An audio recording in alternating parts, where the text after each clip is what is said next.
I get asked all the time, Spencer, should I buy gold? If you were to ask that same question to 100 different financial advisors, you might get 100 different answers.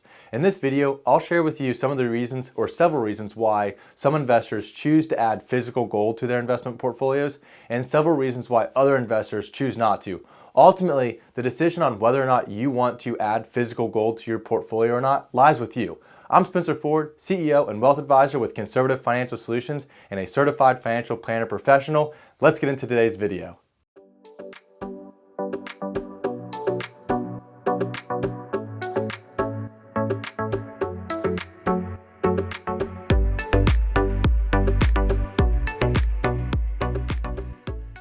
All right, so we're talking about gold. Let's talk about why some investors choose to purchase physical gold. Number one is gold has a history of holding its value. Throughout several centuries and even millennia, gold has been recognized as a valuable asset. It's withstood the test of time and a multitude of empires.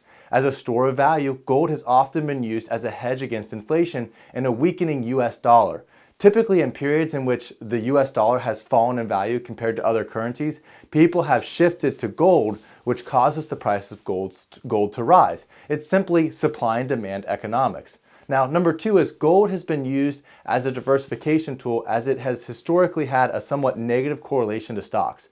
In periods in which the stock price or the stock market has fallen, the price of gold has risen and maintained its value. Number three is gold is easy to liquidate. There always seems to be a buyer for gold. And if you need to liquidate that asset, you can do it pretty much at a moment's notice. Now, there's two sides to every coin. I'm sorry, that's just me trying to be punny. But let's talk about some reasons why other investors choose not to purchase physical gold. Number one is gold can be expensive to purchase and expensive to own. Typically, you aren't going to be able to buy gold based on the price per ounce. There's going to be a markup from the dealer. On average, that can be anywhere between 2 to 5%. And if you're purchasing it and storing it at your home, you'll want a safe place to put it and you'll most likely want to insure it for its value because there is the risk of theft. Those are just extra costs. And if you aren't storing it at home, there's going to be an extra storage fee. Number two is new gold is being discovered every day. Gold is seen as a hedge against inflation because historically the quantity of gold has been relatively fixed. Gold production has skyrocketed in recent decades with expectations of increasing even more, and it is yet to be seen how that increase is going to affect the long-term price of gold. The speculation is that that increased supply could mean a drop in prices for gold. Number three is gold has little actual utility.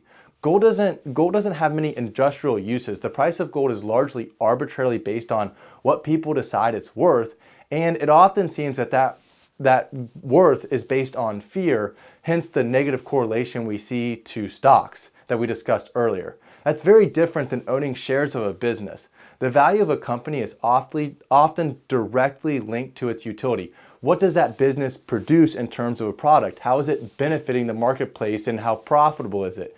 The value of a company is a lot less arbitrary. Number four is gold doesn't produce. Unlike a dividend-paying stock, a bond paying a coupon rate, or an interest-bearing investment like a CD or an annuity, gold doesn't produce income, a dividend, a coupon, or interest. If you need income from your gold, you're going to have to sell it. If you buy an ounce of gold, you can hold it, you can feel it, you can look at it, you can touch it, you can polish it, but ultimately it isn't going to do anything for you. 10 years from now, it's still going to be an ounce of gold.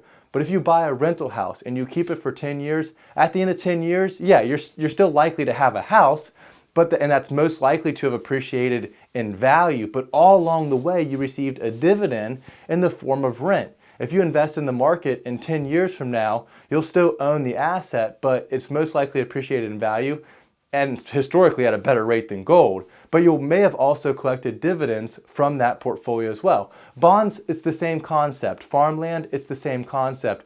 But gold doesn't work for you and produce income like other assets do.